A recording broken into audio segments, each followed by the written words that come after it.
కేసీఆర్కు అవకాశం ఇచ్చిందే కాంగ్రెస్ పార్టీ అన్నారు సీఎం రేవంత్ రెడ్డి.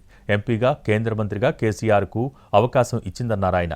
అయితే తమతో పొత్తు వల్లే అప్పుడు కాంగ్రెస్ అధికారంలోకి వచ్చిందన్నారు హరీష్ రావు. కాంగ్రెస్కు భిక్ష పెట్టిందే ఆనాటి టీఆర్ఎస్ అని సమర్థించుకున్నారు. యూత్ కాంగ్రెస్ వైస్ ప్రెసిడెంట్గా కల్వకుంట్ల చంద్రశేఖరరావుకు అవకాశం ఇచ్చిందే కాంగ్రెస్ పార్టీ.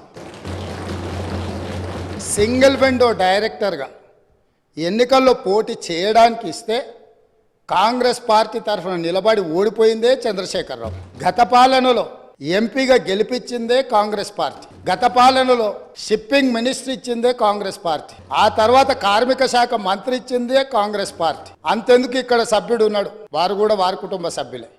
ఎమ్మెల్యే కాకుండానే మంత్రిని చేసి తర్వాత ఎమ్మెల్యేగా ఎన్నిక చేయడానికి సహకరించిందే కాంగ్రెస్ పార్టీ.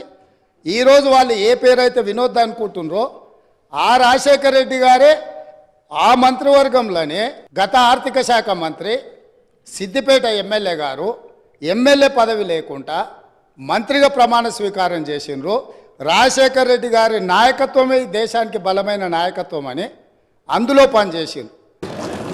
ఆ రోజు చంద్రబాబు నాయుడు గారు తెలుగుదేశం హయాంలో వీరు ఓడిపోయి కనీసం ప్రతిపక్ష హోదా దక్కకుండా పూర్తిగా దిగజారిపోయినటువంటి కాంగ్రెస్ పార్టీకి జీవం పోసింది కేసీఆర్ గారు, టీఆర్ఎస్ పార్టీ. నేను శాసనసభ్యుడు కాకుండా మంత్రిని చేసిన ఘనత కాంగ్రెస్ పార్టీదని వారు మాట్లాడినారు.